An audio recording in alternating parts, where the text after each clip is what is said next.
பெரிய மருமகனா கெத்துன்னு சொல்றாங்களா, அதுக்கு பின்னாடி இருக்க வழி என்ன சொல்லுங்க சார். நான் வந்து மூத்த மருமகளா போனேன். ஆனா என்னை வந்து ஒரு சண்டைக்காரியா தான் என்னை வந்து அடியாள் மாதிரி வச்சுக்கினாங்க சார். எங்கெல்லாம் சண்டை நடக்குதோ அங்கெல்லாம் நான் போய் நிக்கணும். இறக்கடா அந்த டானா அப்படிங்கிற மாதிரியா? ஆனா குடும்பத்துல எதனா ஒண்ணுனா நான் தான் அவங்களுக்கு தனிஞ்சு போய் பேசணும். வெளியே மட்டும் நான் வந்து டானா இருக்கணும், ஆனா இவங்களுக்கெல்லாம் நான் அடிமையா இருக்கணும் சார். எங்க அப்பா பேரலைஸ்ட் ஆயிட்டாரு சமீபத்துல. அப்ப எங்க அப்பாவுக்கு வந்து நாங்க இருக்கோம், எங்க அப்பா கிட்ட வந்து நீங்க ஏன்ப்பா வருத்தப்படுறீங்க, ஃபுல்லாவே பேரலைஸ்ட் ஆனா கூட பரவாயில்லப்பா, நீ வாப்பா நாங்க ஊர்ல போய் பாத்துக்கிறோம். அப்ப எனக்கு கூட வந்து நின்னவ சார் அவ. என் பொண்ணு ஏஜ் அட்டன் பண்ணப்ப நான் கண் கலங்கி நின்னேன் சார். அந்த டைம் யாரும் செய்ய மாட்டாங்கன்னு சொல்லிட்டு. ஆனால் எங்கள் ஓரவத்தி வந்து தொட்டுட்டு செஞ்சாங்க சார். நீ தானே செய்யக்கூடாது, நான் பெரியம்மா தானே, நான் செய்கிறேன்னு சொல்லிட்டு. என்னை பொறுத்தவரை அவங்களுக்கு அந்த விஷயத்தில் நான் நன்றி கடன் பட்டிருக்கேன். அனுஷ் ராயல்ஸ் மற்றும் ஆனந்த் வெஸ்டர்ன் பிரீப்ஸ் வழங்கும் வா தமிழா வா. இன்னைக்கு நம்ம பேச போகிற தலைப்பு, புகுந்த வீட்டில் யார் அதிகாரம் மிக்கவர்கள், சின்ன மருமகள் வெசஸ் பெரிய மருமகள்.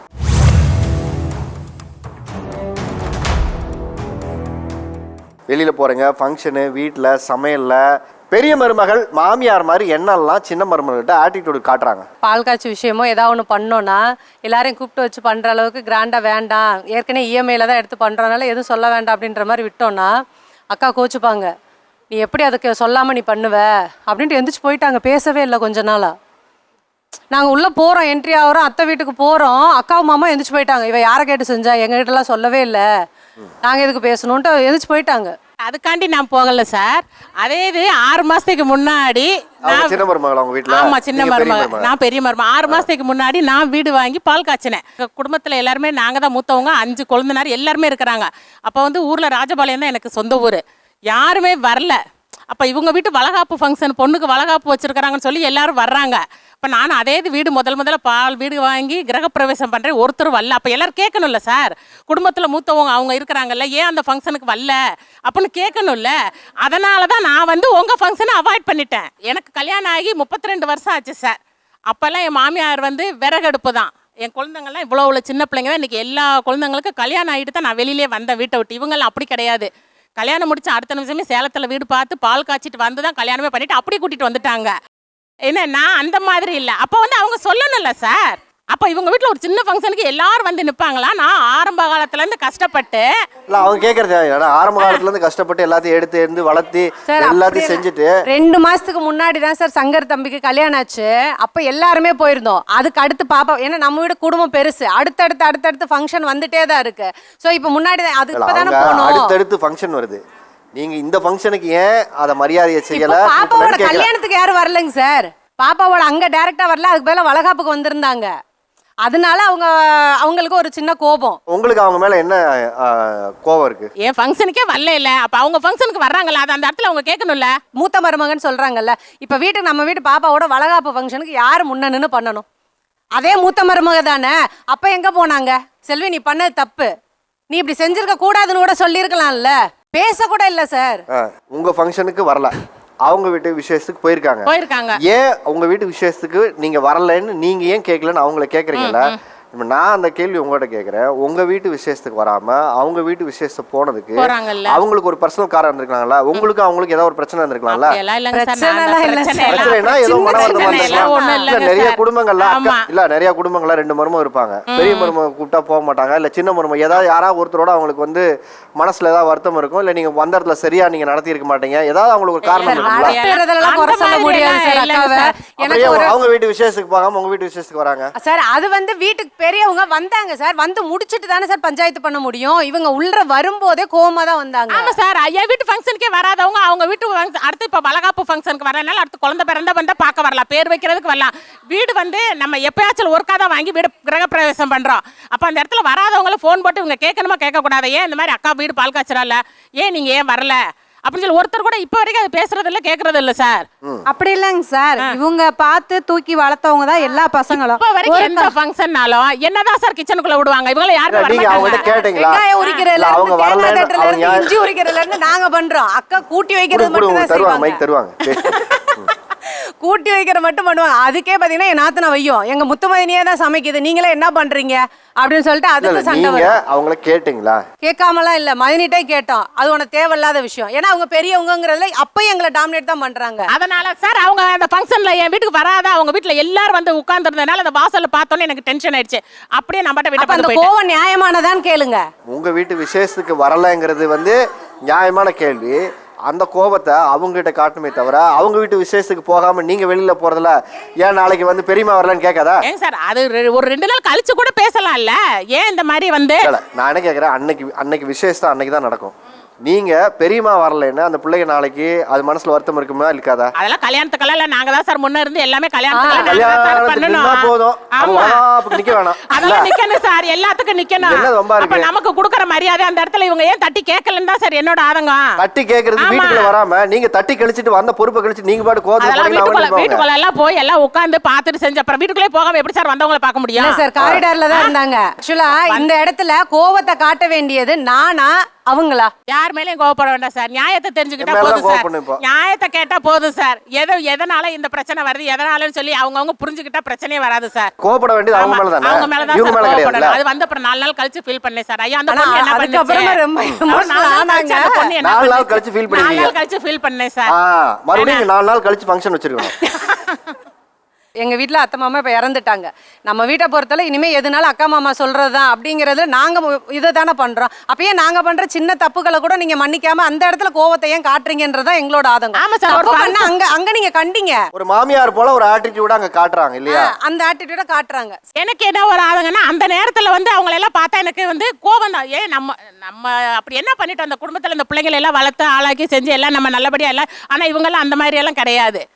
அப்போ வந்து நான் அந்த நேரத்தில் அந்த கோபத்தை ஃபங்க்ஷன் இருக்கிற நேரத்தில் தானே சார் கோவத்தை காட்ட முடியும். தனியாக இருக்கிறவங்ககிட்ட போய் கோவத்தை காட்ட முடியாதுல்ல. அப்படி இல்லைங்க சார், இவங்க தான் எல்லா பசங்களையும் வளர்த்துருக்குறாங்க. ஒரு சின்ன சின்ன சுச்சுவேஷனில் அவங்க வர முடியாமல் இருந்தால் இவங்க தான் அதை மன்னிச்சு ஏற்றுக்கணும். நம்ம வளர்த்த பசங்க இன்னைக்கு பசங்க கூட மீறி போகிறாங்க. ஆனால் இன்னைக்கு வரைக்கும் அவங்க குழந்தைனாரு அவங்க பேச்சை மீறி போனதே கிடையாது. ஆனால் அவங்கள இவங்க மன்னிச்சு அந்த ஃபங்க்ஷனை வந்து சிறப்பிக்கணும்னு அவங்க நினைக்கல. நீங்களும் சின்ன மருமகளா அவங்க வீட்டில்? நீங்க 2 பேருமே வா. இப்போ நீங்க சொல்லுங்க, வீட்டுக்கு மூத்த மருமகள் நீங்க உள்ள வந்தீங்கல்ல, இவங்க 5 பேர் சொல்றாங்க, 4-5 பேர் 6 பேர் சார். 6 பேர் ஓகேங்களா? என்ன கஷ்ட நஷ்டத்தை தாண்டி வளர்த்து இப்படி ஒரு நாளைக்கு முடிஞ்சதுக்கு அப்புறம் இந்த சம்பவம் நமக்கு ஒரு வலியை ஏற்படுத்துதுல, அது என்னன்னு சொல்லுங்களேன். பெரியமா கோவிச்சுட்டு போனாங்கிறது இருக்கும், அந்த கோவத்துக்கு பின்னாடி ஒரு வலியும் ஒரு ஆதங்கமும் ஒன்று இருக்குல்ல. நம்ம அவ்வளோ தூரம் அந்த பிள்ளைங்கள அப்போல்லாம் மாமியார் வீட்டில் வந்து ஒன்லி விறகடுப்பு மட்டும்தான் சார்.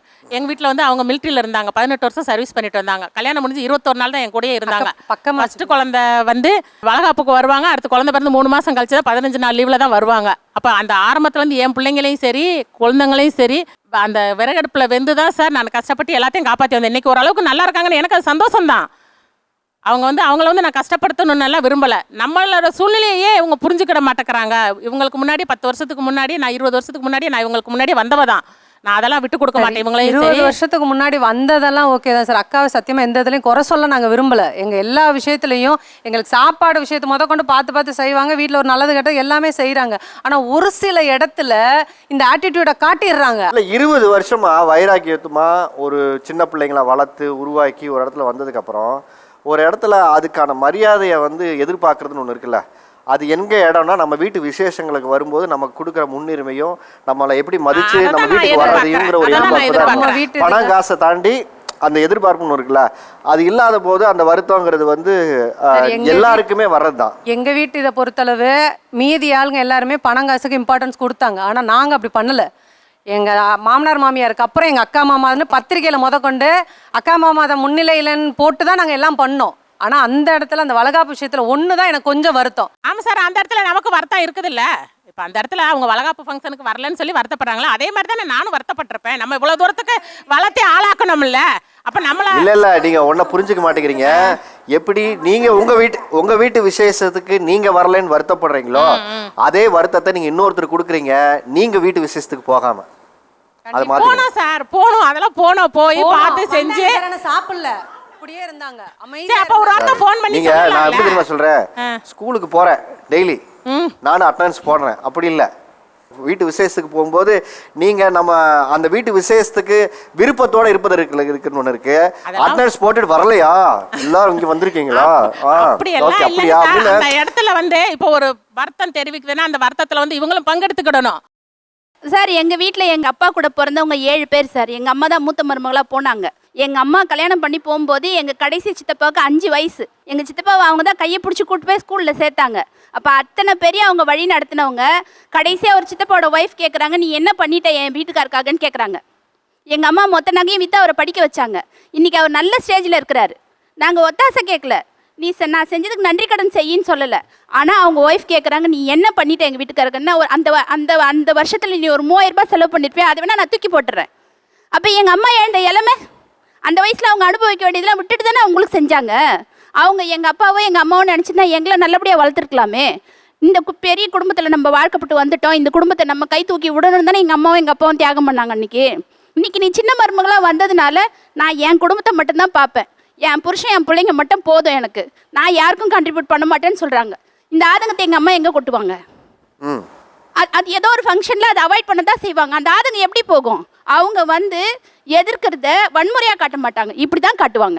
நீ பெரிய மருமகளாக வந்துட்ட, எல்லாத்தையும் நீ விட்டு கொடுத்து தான் போகணும், நீ இந்த வீட்டில் இந்த பசங்களாம் உனக்கு குழந்தைங்க மாதிரி, எல்லாத்தையும் நீ வழி நடத்தி தான் கூட்டு வரணும் ஆரம்பத்துலேருந்து சொல்லி வளர்த்துட்டாங்க. திடீர்னு கோவத்தை காட்ட முடியாது. அந்த இடத்துல அவங்க என்ன பண்ணுவாங்க, இவங்க பண்ணது தான் பண்ணுவாங்க. நீங்கள் கல்யாணம் பண்ணி வந்த கொஞ்ச நாளில் உங்களுக்கு கிடைக்கிற அங்கீகாரம் பெரிய மருமகள் உங்களுக்கு கிடைக்க மாட்டேங்குது. அந்த இடத்துல டாமினேட் பண்ணுறாங்க மாமியார் மாமனார், நீ இப்படி தான் இருக்கணும். ஈவன் ட்ரெஸ் கோட் கூட சொல்கிறேன். அடுத்த பிள்ளைங்க வரும்போது அவங்களோட கட்டுப்பாடுகளை அவங்க தளர்த்திக்கிறாங்க. முதல் மருமக வரும்போது நாங்கள் ஆத்தட்டிக்கான ஃபேமிலி, எங்கள் வீட்டில் யாரும் சுடிதாரே போட மாட்டாங்க, சாரி தான் கட்டணும், இப்படி தான் போகணும்னு சொல்கிறாங்க. அடுத்த மருமக வரும்போது 1% குறைச்சிக்கிறாங்க, அடுத்த மருமக வரும்போது 1% குறைச்சிக்கிறாங்க. அப்போ அந்த மருமக இந்த கடைசி மருமக வரும்போது நான் சுடிதார் போடணும்னு நினச்சா வயசு போயிடுது இல்லை. அப்போ என்னோட குழந்தை இவ்வளோ பெருசாக வளர்ந்துருது, இந்த வயசில் உனக்கு இது தேவையான்னு கேட்குறாங்க. நான் இழந்தது எனக்கு கிடைக்குமா? அந்த ஆதங்கம் இருக்கா இல்லையா சார்? மூத்த மருமகளுக்கு இருக்கும் தானே. 40 வயசுல போய் நான் போட முடியுமா என் மருமக முன்னாடி? அந்த ஆதங்கத்தை எங்கே கொட்டுவாங்க அவங்க? அதை தான் இவங்க ஆட்டிடியூட்னு சொல்கிறாங்க. சார் நாங்களும் அப்போ தானே சார் கற்றுக்குறோம். அக்காவுக்கு ஆல்ரெடி 32 வருஷம் ஆச்சுங்கிறாங்க. நாங்கள் அதுக்கு பின்னாடி தானே வரோம், 10 வருஷம் பின்னாடி தானே வரோம். வருத்தத்தை தெரிவிங்க, இப்போ வேலையை முடிங்க. மன்னிச்சிருங்கக்கா, நாங்க பண்ணது தப்பு தான். உங்ககிட்ட மன்னிப்பு கேட்கறதுக்கோ தாழ்ந்து போறதுக்கு நான் 1% கூட வெக்கப்பட்டது இல்ல. அப்படியெல்லாம் வேண்டாப்பா, மன்னிப்பு. அதனால பிரச்சனை இல்ல. நானும் அது மாதிரி இவங்களை எந்த இடத்துல யாருமே நான் விட்டு கொடுக்க மாட்டேன் சார். எல்லாமே என்னோட தங்கச்சிங்க தான், சித்தப்பா பிள்ளைங்க, பெரிய பிள்ளைங்க, அண்ணன் பிள்ளைங்க எல்லாருமே நான் தான் எல்லாத்துக்கும் மொத்தம். எல்லாரும் எந்த இடத்துலயுமே இவங்களை கோபத்தை காட்டுவேன், அடுத்த நிமிஷம் அதை சரி பண்ணிட்டு நானே போயிடுவேன் சார் அவங்க கிட்ட. அந்த கோவத்தை காட்டுற டைம் தான் தப்பா இருக்குன்னு நாங்க சொல்ல வரோம். அந்த அளவுக்கு அந்த குடும்பத்துல நம்ம இன்வால்வ் ஆக போய் தானே உங்க மேல கோவத்தை காட்டுறோம். வளகாப்பு ஃபங்க்ஷனுக்கு வரலன்னு அந்த அளவுக்கு உன் மேல உரிமை இருக்குது, அதனால தான் நான் கோவிச்சிட்டு போனேன். அதாவது சின்ன மருமகளாக இன்னைக்கு இருக்கக்கூடிய தலைமுறையாக நீங்க ஒரு வீட்டுக்கு மருமகளா போனதுக்கு அப்புறமும் இன்னும் பழைய பேச்சை பேசிக்கிட்டு இன்னும் பழைய கதையை சொல்லிக்கிட்டு அது மாதிரியாவே நீங்க இல்லைன்னு சொல்லக்கூடிய ஒரு சூழலாக இந்த பெரிய மருமகள் உங்களை நடத்துறாங்களா? மூத்த மருமகள் எந்தெந்த பழக்க வழக்கங்களை தாங்கள் செய்யற மாதிரியாவே செய்ய சொல்லி உங்களை கட்டாயப்படுத்துறாங்க? சொல்லுங்க. என் பையன் கல்யாணத்துக்கு சார் எங்க முறைப்படி தான் நான் வந்து பண்ண முடியும். ஆனால் மூத்த மருமகளாக இருக்கிறவங்க அவங்க என்ன சொல்கிறாங்கன்னா, நான் வந்து ஊருக்கே புத்திமதி சொல்லுவேன், என்னக்கிட்ட தான் எல்லாரும் ஐடியா கேட்குறாங்க, அப்படி இருக்கும்போது நீ என்கிட்ட எதுவுமே கேட்டு பண்ணலை, நான் சொல்கிறத நீ ஃபாலோ பண்ணணும், என் பையன் கல்யாணத்துக்கு என் முறைப்படி என்ன விடணும் இல்லைங்களா, அவங்க முறைப்படி தான் செய்யணும் அப்படின்ற மாதிரி சொல்றாங்க. கல்யாணத்துலேருந்து கருமாதி வரைக்கும் பழைய பழக்க வழக்கங்கள் தான் ஒன்றும் வேணும்னு நினைக்கிறாங்க சார். இப்போ ஈவெண்ட்ஸ் கிட்ட கொடுக்கலாம், இல்லை தலைக்கட்டு கட்டு எங்கள் மாதிரி தான் பண்ணணும், அது மாதிரி இன்னுமே மாறவே இல்லை. அவங்க கல்யாணம் ஆகும்போது கொஞ்சம் இயர்ஸ் முன்னாடி கல்யாணம் ஆயிடுது இல்லையா, ஸோ அது வந்து அவங்க மாமனார் மாமியார் சொல் பேச்சு கேட்டு தான் ஆகணும். ஒரு 4 கிழமைனா நைட்டி போடாதமா, சாரி கட்டுமா, அது மாதிரியான சில விஷயங்கள், தலை குளிச்சுட்டு சாமி கும்பிடு, அது மாதிரியானது. அடுத்த ஜென்ரேஷன் நாங்கள் வரும்பொழுது அதையும் அவங்க ஃபாலோ பண்ணணும், நாங்கள் ஃபாலோ பண்ண நினைக்கிறாங்க. அது அவங்களோட காம்ப்ளெக்ஸ், அது அந்த காம்ப்ளெக்ஸாக எங்கள் மேலே திணிக்கிறாங்க. நான் புடவை கட்டினேன் இல்லை, அப்போது 5 இயர்ஸ் முன்னாடி நான் கட்டினேன், இப்போ நீங்களும் கட்டிட்டு வா, இதே மாதிரி சமைக்கும் போது குளிச்சுட்டு வந்து நைட்டி போடாதம்மா, சாரி கட்டுமா அப்படின்னு கட்டுப்பாடுகளை நீங்களும் அதை ஃபாலோ பண்ணுங்க, நீங்க மட்டும் எப்படி ஃப்ரீடமா இருக்கலாம்னு நினைக்கிறேன். அது அவங்களுக்குள்ள ஒரு அந்த காம்ப்ளெக்ஸா எங்க இளைய மருமகள் எங்க மேல திணிக்கிறாங்க. அது தப்புன்னு நான் சொல்றது. நீங்க மார்னிங் எத்தனை மணிக்கு எந்திரிக்கிறீங்க சொல்லுங்க? நாங்க ஒரு கூட்டு குடும்பத்துல 5 பேர் இருந்தோம். அப்ப நான் தான் மூத்த மருமக. அப்ப 3 மணிக்கு என்ன எந்திரிக்க சொல்லுவாங்க. எந்திரிச்சு குளிச்சுட்டு வாச தொலைச்சி இதெல்லாம் பண்ணி அவங்களுக்கு டிஃபன் செஞ்சு அவங்களுக்கு வேலையெல்லாம் அனுப்பிட்டு திருப்பி மத்தியானம் ஆயிரும். மத்தியானத்துக்கு லஞ்சு செஞ்சு அதெல்லாம் பார்க்க. இப்போ நீங்கள் வந்து செகண்ட் மருமக வந்து என்ன பண்ணுறீங்க சொல்லுங்கள்? கேட்டால் வேலைக்கு போகிறோம், இதை மட்டும்தான் சொல்றீங்க. அதுதான் நாங்க சொல்றோம். நீங்க அந்த காலத்துல 3 மணிக்கு எழுந்ததையும் நாங்களும் ஏன் அதே 3 மணிக்கு எழுந்துக்குன்னு நினைக்காதீங்க. இப்போ உங்களுக்கு பண்ண டார்ச்சரை இப்போ எங்களுக்கு கொடுக்குறீங்க நீங்க. இவங்களும் இருக்கட்டுமே. நாங்க அவ்வளவு சொன்னா நீங்க ஃப்ரீயா இருங்கன்னு தான் உங்களை நாங்க சொல்றோம். ஓகேங்களா? நாங்க எதனால சொல்றோம்டா, ஃபர்ஸ்ட் பேபி நம்ம கன்சீவ் ஆகிருக்கையில் என் மாமியார் என்ன பெரிய வளகாப்பு அப்படின்னு எங்கள் அப்பா சொல்லிட்டாங்க, விடுமான்ட்டாங்க. இதே இளைய மருமகள் கன்சீவாக இருக்கட்டும் ஆடம்பரமாக பண்ணையில் அந்த வருத்தங்கள் இருக்குது பார்த்தீங்களா, ரொம்ப வேதனையாகி என்னோட ஃபர்ஸ்ட் பேபி வந்து இறந்துருச்சு. அந்த வருத்தம் வந்து அப்போ இவங்களுக்கு கொடுக்காத நம்ம கொடுக்கலையே அப்படின்ற ஒரு ஏக்கங்கள் இருந்துச்சு தவிர உங்கள் மேலே வருத்தங்கள் கிடையாது. இப்பயுமே எனக்கு ஒரு பேபி இருக்குது, எங்கள் வீட்டுக்காரர் இறந்துட்டாங்க. இது வரைக்கும் மாமியார் வந்து என் பொண்ணுக்கு இது வரைக்கும் ஒரு பைசா செலவு பண்ணல. இதே செகண்ட் மருமகளுக்கு என்ன வேணுமோ செய்கிறாங்க. பொண்ணு ஏஜென்ட் பண்ணு செஞ்சாங்க, காது ஊத்துக்கு செஞ்சாங்க. இதே என் பொண்ணுக்கு வந்து இன்னும் ஒரு பைசா என் பொண்ணு இருக்கா இல்லையா அப்படின்ற கிடையாது. ஏண்டா இளைய மருமகளை தான் பார்க்குறாங்க தவிர அந்த மூத்த மருமக கஷ்டப்படுதா என்ன பண்ணுறாங்கன்னு கூட இன்னும் பார்க்கல. அன்னைக்கு எங்களோட பொருள் எல்லாமே எங்களோட இதெல்லாம் தேவைப்பட்டுச்சு. ஆனால் இன்னைக்கு நாங்கள் தேவைப்படல. ஏன் செகண்ட் மருமக வந்தனால உங்களோட பொருள் எல்லாமே இருக்கிறனால எங்களை வந்து அவங்க அவாய்ட் பண்ணிட்டாங்க. எதை வச்சு உங்களை அவாய்ட் பண்ண தான் நினைக்கிறீங்க? என்னோட நகையை வச்சு தான் என் குழந்தைனுக்கு கவர்மெண்ட் வேலை வாங்கினாங்க, வீடு கட்டினாங்க, எல்லாமே பண்ணாங்க சார். ஒன்றா இருக்கோம் எல்லாருமே சம்பாரித்து உனக்கு அந்த நகையை மீட்டு தரோம்லாம் சொன்னாங்க சார். சரி ஓகே அப்படின்னா நான் எங்கள் டாடிகிட்ட கேட்கணும்னு சொன்னேன். எங்கள் அப்பாட்ட உனக்குன்னு போட்டாச்சு உங்கள் அப்பாட்டில் எல்லாம் கேட்கக்கூடாதுன்னு சொன்னாங்க. சரி ஓகே நம்ம வீட்டுக்காரே கேட்குறாரு அப்படின்னு சொல்லிட்டு கொடுத்துனேன். என் தம்பியை தான் எனக்கு செய்வாங்க அப்படின்னு சொல்லிட்டு சரி ஓகேன்னு கொடுத்தாச்சு. கவர்மெண்ட் வேலை பார்க்கணுன்னு என்னன்னு கேட்டுக்கல, வீடு கட்டினவங்களும் என்னன்னு கேட்கல. ஆனால் வீடு கட்டையில் மட்டும் இளைய பையனுக்கு எழுதி கொடுத்தாங்க. எப்படி? மூத்த பையன் இல்லை, அவன் தான் சம்பாதிக்கிறான், மருமகன் நிறையா கொண்டு வந்திருக்கு அப்படின்ட்டாங்க. எங்கள் வீட்டுக்கார்ட்ட நான் கேட்டேன், என்ன மாமா எதுவுமே இல்லைன்ற. உடனே என் தம்பி எனக்கு செய்யாமல் யாருக்கு செய்ய போகிறேன் அப்படி சொன்னேன். மாமா அந்த காலம் மாதிரி நினைக்காத, நம்ம ஒரு பொம்பளை பிள்ளை வச்சுருக்கோம் அப்படின்னு. என் தம்பி செய்வான், என் தம்பி பொண்ணாட்டி செய்யும் அப்படின்னு சொன்னேன். ஆனால் இது வரைக்கும் அவங்க நல்லா இருக்காங்க சார், நல்ல காரப்பங்களா வசதி இருக்கட்டும், ஆண்டைய முன்னத்தில் அவங்க நல்லா இருக்கட்டும். ஆனால் இது வரைக்கும் இழந்ததெல்லாம் யாரு? என்னோட பொருள், என்னோட இது, என் கணவர் திருப்பி கொடுக்கல, எதுவுமே கொடுக்கல. இன்னைக்கு நாங்கள் ரோட்டில் நின்று ஒரு ரெஸ்டாரண்ட்டில் வேலை பார்த்து 300 ரூபாய்க்கு சம்பளம் வாங்கி என் பொண்ணை படிக்க வச்சு வீட்டு வாடகை கொடுத்து எல்லா கஷ்டமும் அனுப்பிக்கிறேன். இல்ல உங்க நகையை வச்சு தான் அவருக்கு வேலை கிடைச்சிருக்கு. ஆமா. அப்ப அவங்க ரியலைஸ் பண்ணி திருப்பி அதை கொடுக்கணும் உங்களுக்கு தோணவே இல்லை? கொடுக்கல. நாங்க எங்க படிப்புல வந்தோம்னா சொல்றாங்க தவிர நாங்க அன்னியார் நம்ம நகை கொடுத்தாங்கன்ற எண்ணம் அவங்களுக்கு வரல.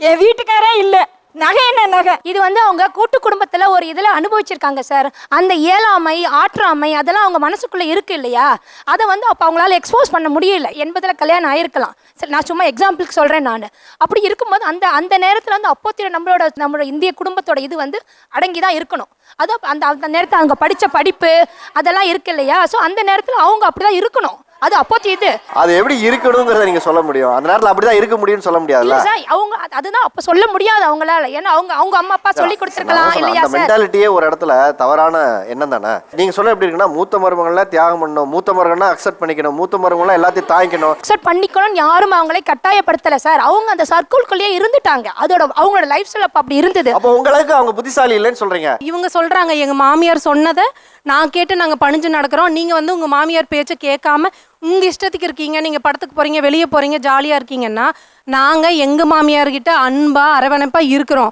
அவங்க என்ன சொன்னாலும் நாங்க திருப்பி வாய்க்கு வாய் பேசுறது இல்லை. அந்த இடத்துல ஒரு செகண்ட் யோசிக்கிறோம். ஏன்னா நாங்க இப்ப நான் சின்ன மருமகளா இருக்கேன்னா எங்க வீட்டுல நான் லவ் மேரேஜ் சார். எங்க வீட்டுக்கார் வந்து என்னை விட கொஞ்சம் மூத்தார் தான். நாங்க வந்து ஏஜ் டிஃப்ரெண்ட்ல தான் கல்யாணம் பண்ணணும். எங்க மச்சாண்டா இருக்கும், அவங்க ஒய்ஃபுக்கும் பிடிக்காது. அதனால அவங்ககிட்ட இப்போ வரைக்குமே நான் கல்யாணம் பண்ணதுலேருந்து என்கிட்ட பேச மாட்டாங்க, நானும் அவங்ககிட்ட பேச மாட்டேன். நான் ஃபங்க்ஷன் ஒன்றா தான் பண்ணுவோம். அவங்க அந்த ஆட்டிடியூட் எப்படி காமிக்கிறாங்கன்னா எங்கள் மாமியார் மூலியமாக காமிக்கிறாங்க. ஒரு இடம் வாங்குறோம், ஏதோ ஒன்று பண்ணுறோம், பிஸ்னஸ் பண்ணுறோன்னா கூட அந்த இடத்துல வந்து கார்னர் பண்ணுறாங்க சார். என் ஒய்ஃபு, எங்கள் மூத்தார் வந்து என் ஒய்ஃபு அந்த 100 பவுனை கொடுத்து தான் இந்த பிஸ்னஸ் வந்திருக்கு. ஆனால் அந்த 100 பவுனுனால பிஸ்னஸ் வந்துடாது சார். என்னோட வீட்டுக்கார் உழைப்பு இல்லாமல் அண்ணன் தம்பி சேர்ந்து பண்ணாமல் 2 பேர் துணையாக இல்லாமல் இது எதுவுமே வந்திருக்காது. அப்போ அந்த இடத்துல நீங்கள் ஆட்டிடியூட் காட்டுறீங்க எங்ககிட்ட, என்னால் தான் வந்தது, நான் நகை போட்டு வந்தங்காட்டி தான் வந்தது அப்படின்னு வந்து காட்டக்கூடாது சார். இல்ல இது ஆட்டிடியூட் கிடையாது. அவங்க பண்ண சாக்ரிஃபைஸ் அவங்க சொல்றாங்க சரியா. அவங்க அம்மாவோ அவங்க அப்பாவோ அவங்களுக்காக பண்ணா அது வந்து கடமை. அவங்களுடைய மூத்தாரோட மனைவியும் தன்னோட நகையையோ தன்னோட சொத்தையோ அவங்களுக்காக கொடுக்கறது பேர் தியாகம். அவங்க வேற குடும்பத்துலேருந்து வந்தவங்க சார், நாங்கள் வேற குடும்பத்துலேருந்து வந்தவங்க. அவங்களுடைய கணவர் படிக்கணுன்றதுக்காகவும் அவங்களோட கணவர் முன்னேறணுன்றதுக்காகவும் எங்கள் அப்பா அம்மா போட்ட நகையை அடமானம் வச்சு நான் பண்ணுறேன்றப்போ அது வந்து தியாகம், இட்ஸ் சாக்ரிஃபைஸ். அதை நான் சொல்லி காட்டுறதுல தப்பு கிடையாது, அது ஆட்டிடியூட் கிடையாது சார். நான் உங்களுக்கு வந்து அதை ஞாபகப்படுத்துகிறேன். ஒரு பெத்த பிள்ளைங்களை படிக்க வச்சு ஆளாக்கி ஒரு இடத்துல நல்ல வாழ்க்கை அமைச்சு கொடுக்க வேண்டியது ஒவ்வொரு பெற்றோருக்கும் இருக்க கடமை. அந்த கடமையை செய்கிற பெற்றோர்களே இன்னைக்கு ஒரு இடத்துல சொல்லி காட்டும் போது, நான் வேறொரு குடும்பத்திலேருந்து நான் வாக்கப்பட்டு நான் பெரிய மருமகளாக வந்து என்னுடைய கொழுந்தனாருக்கும் அவங்களுடைய மனைவிக்கும் ஒரு தொழில் சார்ந்த ஒரு விஷயத்துக்கு ஏன் நகையை கலட்டி ஒரு உதவியாக கொடுக்கும்போது நான் ஏன் சொல்லி காட்டக்கூடாது? அதாவது அந்த டைமில் வந்து எங்கள் மூத்தாருக்கு வந்து மேரேஜ் ஆயிருக்கு. அப்போ வந்து இன்கம் ஒரு பிஸ்னஸ் ஆரம்பிக்கிறாங்கன்னா மூத்தாரோட ஜுவல்லை தான் கொடுத்துருப்பாங்க. முதலீடாக அவங்க கொடுக்குறாங்க, நம்ம உழைப்பை போடுறோம், ரெண்டும் சேர்ந்து தானே சார் வருது. அப்போ இன்கம்னு வரப்போ எல்லாமே வருதில்ல சார். அதை வந்து நாங்க சொல்லி காட்டல, நான் உனக்காக இவ்வளவு உழைச்சேன், நான் உனக்காக இவ்வளவு பண்ணேன். ஆமா, அதை சொல்றதுக்கு என்ன இருக்கு? இப்போ அவங்க கொடுக்காம அது உருவாகல இல்ல. இவங்க வந்து சொல்றாங்கல்ல, நான் கொடுத்துதான் நீ இந்த அளவுக்கு வந்திருக்கேன் அப்படின்னு. அதை ஏன் சார் சொல்லி காட்டுறாங்க? நான் என்ன கேட்கறேன், அதை ஏன் நீங்க சொல்லி காட்டுறீங்கன்னா, ஒரு உதவியா இன்னைக்கு நீங்க வாங்கிக்கிறீங்க இல்லையா, அது உங்களுக்கு பயன்படுது உங்க வாழ்க்கையில, ஏதோ ஒரு சூழல்ல ஏதோ ஒரு உதவி. ஆனா அந்த உதவினால மட்டும் நான் வரல, என் உழைப்பும் போட்டேன்னு சொல்றது இருக்குல்ல, அப்ப நீங்க எனக்கு வாங்கியிருக்க கூடாது. அந்த இடத்துல வந்து 2 பேர்த்துக்கும் மேரேஜ் ஆகல, தனித்தனியா இருக்கிறப்ப ஃபர்ஸ்ட் என்ன மூத்தாருன்னு சொல்றாங்க இவங்க. அப்ப மூத்தாருன்னு சொல்றப்ப என்ன ஆகும், நான் மூத்த மருமக, நான் அடுத்த மாமியாருங்கிற போஸ்டிங்க்கு வந்துட்டாங்க இவங்க.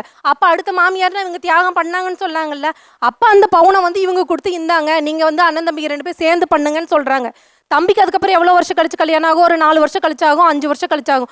ஆனால் அந்த 4 வருஷம் 5 வருஷமும் தம்பியும் அண்ணனும் 2 பேர் சேர்ந்து போட்டு உழைப்பு. அப்போ தம்பி அதிகமாக எஃபெக்ட் போட்டிருப்பான், ஏன்னா இவங்க குடும்பம் இருக்குது, அவங்க குடும்பம் இல்லை. அதிகமாக எஃபெக்ட் போட்டு இன்கம் ஃபுல்லாக எங்கே சார் போகும்? மூத்தார் வீட்டுக்கு தானே போகும். இவங்க லேண்ட் வாங்கிக்கலாம், இவங்க ஜுவல் வாங்கிக்கலாம், இவங்க என்ன வேணா பண்ணிக்கலாம். அம்மா, வந்த மருமக பெரிய மருமக கொடுக்குற மாதிரி சின்ன மருமக என்னைக்காவது கொடுத்துருக்குதாம்மா? அதை பேசுறீங்களா? இப்போ நான் என்ன செஞ்சேங்கிறத நீங்க உழைப்பா சொல்லி காட்டுறீங்க, முதலீடா அவங்க என்ன போட்டாங்கன்னு அதை ஒரு இடத்துல சொல்லி காட்டுறாங்க. இதை வந்து நாங்க இங்க வந்து இப்ப நீங்க கேட்ட காட்டி சொல்றேன் சார். ஒரு தொழில நீங்க ஆரம்பிச்சுட்டு புத்திசாலித்தனம் இல்லாம எந்த தொழிலும் நடத்தவும் முடியாது. கண்டிப்பா முடியாது இல்லையா? அப்போ முதலீடு கொடுத்தவங்க கொடுத்தேன்னு சொல்றதுல என்ன தப்பு இருக்குன்னு கேக்குறேன். நாங்க வந்து உழைச்சேன்னு சொல்றது இல்ல சார். ஆனா இவங்க ஒவ்வொரு தடவையும் வந்து அந்த டாமினேட்னு வர்றப்ப என்ன பண்றாங்கன்னா, நான் கொடுத்துதான் நீ வந்த அப்படின்னு சொல்லி அவங்க சொல்லுவாங்க சார். நான் திரும்பி கேட்பேன், ஏன் உங்களால வந்து அந்த மூத்தார்கிட்ட வந்து கேட்க முடியல? ஓப்பனாக கேளுங்களேன், ஏன்னா நீ மட்டும் இது பண்ற, ஏன் என் ஒய்ஃப்க்கு எனக்கு ஒரு விருப்பம் இருக்குல்ல, நீ ஏன் இப்படி பண்றன்னு சொல்லி கேளுங்க அப்படின்னம்னா ஒரே வார்த்தை சொல்லுவார், அண்ணன் சொல்லிட்டு போறான். இல்லை இல்லை, அவர் திரும்ப திரும்ப சொல்லி காட்டுறாருல, என்னாலதான் நீ இருக்க, என்னாலதான் நீ இருக்கேன்னு. அப்போ நீங்கள் உழைக்காம அந்த ஜுவல் மட்டும் இருக்கு, நீங்கள் உழைக்கவே கிடையாது. அந்த ஜுவல் மட்டும் கையில் வச்சுட்டு நீங்கள் உழைக்கவே இல்லைன்னா அது இப்போ என்ன சார் ஆயிருக்கும்? பணம் கொடுத்த முதலீடை மட்டும்தான் நீங்கள் அதிகமாக அதை வந்து கௌரவப்படுத்தி பேசுகிறீங்க, அதை ஒரு கேள்வியாக கேட்குறீங்க. ஆனால் உழைச்சதை பற்றி நீங்கள் சொல்லவே இல்லையேன்னு அவங்க கேட்குறாங்க. இப்போ இவங்களை கல்யாணமாகி ஒரு வீட்டுக்கு வராங்கன்னு வச்சுக்கோங்களேன், இவங்க ஹஸ்பண்டும் இவங்களும் இருக்காங்க, ஒரு இடத்துக்கு வெளியில் போகிறாங்க, போகும்போது இவங்க ஒரு பொருளை ஆசைப்படுறாங்க, அதை வாங்கணும்னு நினைக்கிறாங்க. அதை அவர் வந்து இல்லை வேண்டாம், இப்போதைக்கு நம்மக்கிட்ட அந்தளவுக்கு அமௌண்ட் இல்லைன்னு ஸ்கிப் பண்ணுறாரு. அந்த இடத்துல எங்கள் அம்மாவாக இருந்தால் பண்ணியிருப்பாங்க, எங்கள் அப்பா வந்து இருந்தால் பண்ணியிருப்பாங்க, சொல்கிறோம்ல சார். அதே மாதிரி இவங்க வந்து எங்கன்னா வெளியில் போகும்போதோ எதனா பண்ணும்போதோ அவங்களுக்கு இவங்க இம்பார்ட்டன்ஸ் கொடுத்துருந்தாங்கன்னா அந்த டாமினேஷன் வராது சார். இது நான் பண்ணியிருக்கேன், இப்போ நான் இவ்வளோ பெரிய ஆளாக இருக்கேன், இது காரணம் மூலதனம் போட்டது எங்கள் அண்ணன், எங்கள் அண்ணி. இந்த வார்த்தை வரும்போது அவங்க ஏன் சார் அதை இன்டிமேட் பண்ண போறாங்க? இல்ல எதனால அதை சொல்லி காட்டுறாங்கன்னு நினைக்கிறீங்க? சொல்லுங்க. எங்க மச்சாண்டார் இருக்காரு இல்லைங்களா, அவங்க வந்து மேரேஜ் பண்ணது வந்து அவங்க சொந்தத்திலேயே அவங்க கேஸ்ட்லேயே வந்து பண்ணிக்கிட்டாங்க சார். நான் வந்து லவ் மேரேஜ், நான் வந்து வேறு கேஸ்ட்லேருந்து அதர் கேஸ்ட்லேருந்து கல்யாணம் பண்ணியிருக்கேன். நம்மளுக்கு கீழே இருந்த பொண்ணை எப்படி வந்து நம்ம அந்தஸ்துக்கு வைக்க முடியும்னு ஒரு ரீசன் வந்து வேண்டான்ட்டாங்க சார்.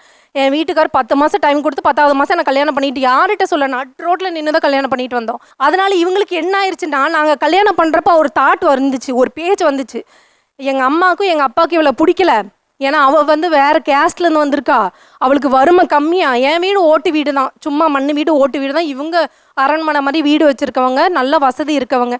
அந்த இடத்துல ஒரு பேச்சு என்ன தெரியுமா சார் வந்துச்சு, இவ எப்படி இங்கே பொழைச்சிருவா, எப்படி இங்கே வந்து ராஜ்யத்தை பண்ணிடுவா, இப்படி குடும்பம் நடத்திடுவான்னு சொல்லிட்டு. இப்போ சொல்கிறாங்க சார் பார்க்குறவங்கெல்லாம், இப்படி ஒரு மருமக இல்லையே எனக்கு.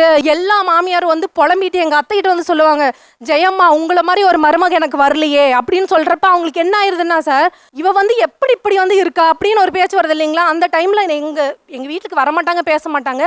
அந்த டைமில் வந்து உட்கார்றப்போ ஒரு வார்த்தை சொல்லுவாங்க, நான் இவ்வளோ கொடுத்துருக்கேன்ல, நான் இவ்வளோ வச்சிருக்கேன்ல, நீ என்ன செஞ்ச, நீ என்ன பண்ண, நீ என்ன கொண்டு வந்த அப்படின்றப்ப இவங்களுக்கு கொடுத்துருக்காங்க, கொடுக்காம இல்லை. நானும் கையில் காலு போட்டிருந்தாலும் ஒரு 5-6 பவுன் 7 பவுன் கம்மியாக கொடுத்துருப்பேன். அதெல்லாம் அவங்களுக்கு தெரியாது சார். நான் மொத்தமாக ஃபஸ்ட்டு ஸ்டார்டிங்கில் கொடுத்துட்டேன். 2வது கொடுத்ததெல்லாம் பின்னாடி அப்படியே போயிட்டே இருக்கும் சார். போனால் போயிட்டு போடா அப்படின்ட்டு அது போயிட்டே இருக்கும். நான் முதல் கொடுத்தேன், எனக்கு இது வேணும். ஆட்டிடியூட் அப்படின்னு ஒன்று கேட்கும்போது பெரிய மருமகள் வந்து நிறைய நேரங்களில் மாமியார் போல் எங்கள் ஆட்டிடியூட் பண்ணுறாங்க, கொடுத்ததை சொல்லி காட்டுறாங்க, ஒரு இடத்துல வந்து டாமினேட் பண்ணுறீங்க, முழு மாமியாராகவே மாறி எங்களை வந்து ஆட்டி விற்கிறீங்க அப்படின்லாம் ஒரு இடத்துல சொல்கிறாங்கல்ல. அப்போது நீங்கள் அந்த பெரிய மருமகளாக இருந்து நீங்கள் படக்கூடிய கஷ்டம்னு ஒன்று இருக்குல்ல, ஒரு பெரிய மருமகளாக இருப்பதில் இருக்கக்கூடிய சிரமங்களும் வழிகளும் என்ன? உண்மையிலே சம்பளம் வாங்காத வேலைக்காரி தான் மூத்த மருமகள் சார். எங்கள் வீட்டில் 4 ஆண் 3 பொண்ணு சார். எங்கள் வீட்டுக்காரவங்க தான் மூத்த ஆள். எங்கள் அம்மா ஹேண்டிகேப் சார். என்னை பார்த்து கட்டுறதுக்கு ரொம்ப யோசிச்சாங்க எங்கள் மாமனார். இந்த பொண்ணு வேணவே வேணாம், அம்மா வந்து யாரும் செய்ய மாட்டாங்க, இந்த பொண்ணு வேணான்னு சொன்னாங்க சார். எங்கள் அப்பா இருந்து நான் தாய் மாதிரி இது வரைக்கும் எல்லாமே பண்ணிட்டு இருக்காங்க சார். நான் கட்டிட்டு போகும்போது கூரை வீடு சார், ஆடு மாடு, தண்ணி குடி தண்ணி கிடையாது, தொட்டியில் வர தண்ணி தான் சார். எவ்வளோ கஷ்டப்பட்டிருப்பேன் சார். நான் 3 மணிக்கு வந்து டீ போடணும் சார், 10 பேருக்கு சமைக்கணும், விறகடுப்பு. நான் வந்து பெரிய குடும்பம் போனால் ஜாலியாக இருக்கும், பசங்களோட நம்ம இருக்கிறது நம்ம வீட்டில் இருக்க மாதிரி இருக்கணும் நினச்சிட்டு போனேன். ஆனால் அங்கே ஒவ்வொருத்தரும் ஒவ்வொரு கேரக்டர் சார். எல்லாத்தையும் நம்ம தலையில் ஏற்ற நமக்கு மண்டை வெடிக்குது. ஹஸ்பண்டை போய் சொல்லுவோம் சார், இவ்வளோ தூரம் நடக்குது, ஏதாவது கேட்குறீங்களா, பெரிய குடும்பத்தில் வாக்கப்பட்டா அப்படித்தான் இருக்கும், ஒரே வார்த்தையில முடிச்சுட்டு போயிடுவாங்க. வேலைக்காரியாக வச்சிருக்கிறது எப்படின்னா சார், 10 நாளில் பிரசவம் ஆக போகுது, நான் அவ்வளோ உழைப்பேன். எங்கள் வீட்டுக்காரர் என்னை பார்த்துக்கிட்டு தான் இருப்பார், எதுவுமே சொல்ல மாட்டார். ஆனால் அடுத்தவங்க வீட்டில் போய் நம்ம ஏதோ ஒரு வேலை பாரு, வா வேலைக்காரி மாதிரி நைட்டி போட்டு வேலை பறிச்சு வா அப்படின்னு சொல்லுவாங்க. அதுக்கப்புறம் அடுத்த மருமக வந்தாங்க சார், அவங்களும் கன்சீவாக இருக்காங்க, அவங்கள வேலையே பார்க்கணும்னு சொல்லுவாங்க. மாமியார் சொல்லுவாங்க, அம்மா நீ போய் படுத்துருமா அவள் பார்த்துப்பா. அதுக்கு அடுத்த 3வது மருமக ஒன்று, அம்மா நீ போய் படுத்துருமா அவள் பார்த்துப்பா. அப்போ எல்லாம் எனக்கு புரியவே இல்லை சார். லேட்டாக ஒரு 10-17 வருஷம் ஆகுது, இப்போ தான் யோசிக்கிறேன். ஓஹோ வேலைக்காரி அப்போ நம்ம மூத்த மருமக இல்லை. இன்னும் நான் விளக்கேற்றுனது கிடையாது சார் என் மாமியார் வீட்டில். வேற இன்னொரு மருமக இருக்காங்க, அவங்க தான் ஃபங்க்ஷனில் விளக்கேற்றுவாங்க. அவங்க தான் ஃபங்க்ஷனில் வெளியில் போய் சொந்தக்காரவங்க எல்லாத்தையும் கூப்பிட்றதும் மாமியாரும் அந்த பொண்ணும் தான். நான் கிச்சனில் வேலை பார்க்க தான் சார். இப்போ தெரியுதா சார், நான் வேலைக்கு சம்பளம் வாங்காத வேலைக்காரி தானே சார் நான். சார் நான் வந்து மூத்த மருமகளாக போனேன், ஆனால் என்னை வந்து ஒரு சண்டைக்காரியாக தான் என்னை வந்து அடியாள் மாதிரி வச்சுக்கினாங்க சார். எங்கெல்லாம் சண்டை நடக்குதோ அங்கெல்லாம் நான் போய் நிற்கணும். இது புது திரிசா? ஆமாம் சார். எங்கெல்லாம் சண்டை நடக்குதோ அங்கெல்லாம் நான் போய் நின்று நான் வாயாடணும், அவங்களெல்லாம் வந்து நான் கேள்வி கேட்கணும். ஆனால் எனக்கு எதனா ஒன்றுனாக்கா எனக்கு யாருமே வரமாட்டாங்க சார். அது நாத்தனாராக இருக்கட்டும், மாமியாராக இருக்கட்டும், என் புருஷனாக இருக்கட்டும், யாராக இருந்தாலும் எனக்கு எதனா ஒன்றுனா யாருமே வரமாட்டாங்க. ஆனால் குடும்பத்தில் எதனா ஒன்றுனா நான் தான் அவங்களுக்கு தனிஞ்சு போய் பேசணும். வெளியே மட்டும் நான் வந்து டானா இருக்கணும், ஆனால் இவங்களுக்குலாம் நான் அடிமையாக இருக்கணும் சார். பிரச்சனைனா டானா அவங்கள இறக்கி விட்டுட்டு நின்னுக்கிறாங்க. ஆமாம், நான் ஒரு சண்டைக்காரி தான். பெரிய மருமகனா கெத்துன்னு சொல்றாங்களா, அதுக்கு பின்னாடி இருக்க வழி என்ன சொல்லுங்க? மேரேஜ் பண்ணி போன உடனே ஹஸ்பண்டோடைய சேலரியை வந்து நம்ம கிட்ட நாம வந்து தனியாக எடுத்துக்க மாட்டோம் சார். வீட்டில் ஃபேமிலியில் பொதுவாக தான் கொடுப்போம். இதே வந்து கொழுந்தனாருக்கு கல்யாணம் ஆச்சுன்னா வந்த மந்த்தே, மேரேஜ் ஆன மந்த்தே நாங்கள் தனியாக என்னுடைய ஒய்ஃபை நான் பார்த்துக்கணும், என்னுடைய ஒய்ஃப் ஃபேமிலி முன்னாடி நான் கௌரவமாக இது பண்ணணும், அவங்களுக்கு நான் செலவு பண்ணாதான் கௌரவமாக நடத்த முடியும் அப்படின்றதுக்காக சேலரியை ஃபஸ்ட்டு எடுத்துக்குவாங்க சார். மேரேஜ் ஆகி போய் நம்மளுடைய சீர்வரிசை பொருள் எல்லாத்தையுமே நம்ம வந்து பொதுவில் தான் சார் குடும்பத்தில் வைப்போம். ஆனால் அவங்க வந்து நாங்கள் தனியாக போனால் தான் நாங்கள் யூஸ் பண்ணுவோம், நாங்கள் தனியாக போகிறோம் அப்படின்னு சொல்லிடுவாங்க சார். இப்போ நாங்கள் கல்யாணம் ஆகி போனதுலேருந்து மார்னிங் வந்து 5 o'clock எழுந்திருக்கணும், நைட்டு வந்து 11 o'clock வரைக்கும் எல்லாருக்கும் தனியாக சமைக்க முடியாது, எல்லாமே வந்து பொதுவில் தான் செய்ய முடியும்.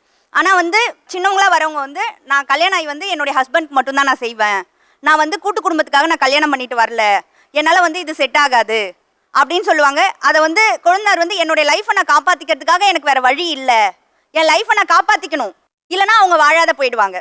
ஏதாவது ஒன்று சின்னதாக மூஞ்சி தூக்கி வச்சுட்டு போய் உட்காந்துட்டாங்கன்னா குடும்பமே அவங்க பின்னாடி ஓடும் சார். வேற சொல்லுங்க. பெரிய மருமகனா கெத்துங்கிறாங்க, அதுக்கு பின்னாடி இருக்க வழி என்ன? கல்யாணம் ஆகி வரப்போயே நான் அதை ஃபீல் பண்ணேன் சார். ஏன்னா கல்யாணம் ஆகி வரப்போ என் மாமியார் எனக்கு ஆரத்தி எடுத்து உள்ளே கூப்பிட்டு வராங்க சார்.